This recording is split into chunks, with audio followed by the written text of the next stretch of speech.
Assalamualaikum warahmatullahi wabarakatuh. Dewan juri yang terhormat, izinkan saya memperkenalkan diri. Nama saya Muhammad Lutfi dari SMA 8 Bandung, dan pada kesempatan kali ini saya akan menyampaikan argumen saya perihal kesetujuan saya terhadap fungsi pada kali ini, yaitu sebagai negara berkembang dengan potensi maritim, Dewan ini tidak akan menggunakan strategi ekonomi biru. Sebelum lebih jauh, mari kita definisikan terlebih dahulu ekonomi biru.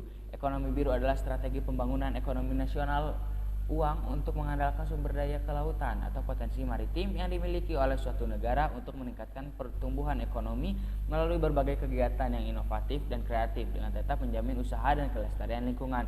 Ada beberapa prinsip efisiensi sumber daya yang dapat dianut dalam ekonomi biru. Yang pertama adalah limbah atau zero waste dan menekankan sistem siklikal dalam proses produksi sehingga tercipta produksi bersih. Yang kedua adalah inklusi sosial yang berarti pemerataan sosial dan kesempatan kerja yang banyak untuk orang miskin. Yang ketiga adalah inovasi dan adaptasi yang memperhatikan prinsip hukuman fisika dan sifat alam dan yang terakhir adalah efek ekonomi pengganda yang berarti aktivitas ekonomi yang dilakukan akan memiliki dampak luas dan tak rentan terhadap gejolak harga pasar. Ada beberapa strategi utama bagi Indonesia untuk menjalankan transisi menuju ekonomi biru, yaitu peningkatan pengelolaan aset laut dan pesisir terkait tingkat panen untuk sektor perikanan, anggaran dan batas panen yang jelas dengan pemantauan dan pengukuran stok ikan di laut Indonesia. Yang kedua adalah mobilisasi insentif dan atau investasi, yaitu peningkatan layanan dasar dan infrastruktur dasar dalam pembuangan limbah, peningkatan layanan dasar dan kualitas hidup, dan pelindungan destinasi wilayah wisata dari kerusakan dan pastinya membutuhkan anggaran yang sangat besar. Yang ketiga adalah sistem yang lebih baik untuk pengumpulan dan pemantauan data. Strategi ini membutuhkan sistem informasi terperinci dan tepat waktu bagi pengelolaan perikanan, ekosistem dan dampak dari kegiatan manusia. Dibutuhkan perluasan cakupan survei untuk mengumpulkan informasi stok dan panen dengan kondisi laut yang sangat luas.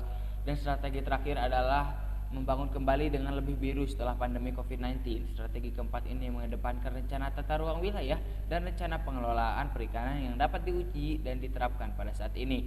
Paket pemulihan ini membuka sekitar 40 juta tenaga kerja yang mumpuni. Dari keempat strategi tersebut ada beberapa kelemahan, mulai dari strategi 1 dan 3 yang berpacu pada peningkatan pengelolaan aset laut dan pesisir terkait tingkat dan batas panen dengan pemantauan dan pengukuran stok ikan di laut yang cukup jelas. Pastinya strategi ini membutuhkan infrastruktur teknologi yang mumpuni dan anggaran yang mendukung terkait pemantauan dan pengukuran stok ikan.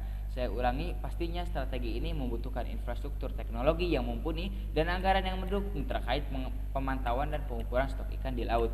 Berdasarkan hasil Konvensi Hukum Laut Internasional, wilayah laut Indonesia mencapai kurang lebih 3,2 juta kilometer persegi dengan batas wilayah laut atau teritorial. Dengan mengandalkan pemantauan dan penghitungan stok ikan, pastinya tidak dapat berjalan dengan baik jika kita melihat kondisi teknologi kita yang sangat tertinggal.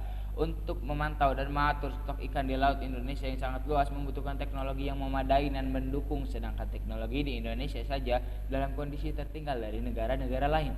Berdasarkan informasi dan komunikasi teknologi atau yang biasa disebut ICT, Indonesia tertinggal dibandingkan dengan negara G20. Indonesia berada di urutan 114 dan terendah kedua setelah India. Saya ulangi, Indonesia berada di urutan 114 dan terendah kedua setelah India. Dari data tersebut saja sudah bisa membuktikan bahwa dengan kondisi laut di Indonesia yang sangat luas ini tidak memungkinkan untuk melakukan pemantauan dan penghitungan stok ikan dengan kondisi teknologi di Indonesia yang masih sangat tertinggal. Apalagi untuk pembangunan teknologi, Indonesia harus mendapatkan biaya yang cukup besar agar mendapat teknologi yang berkualitas.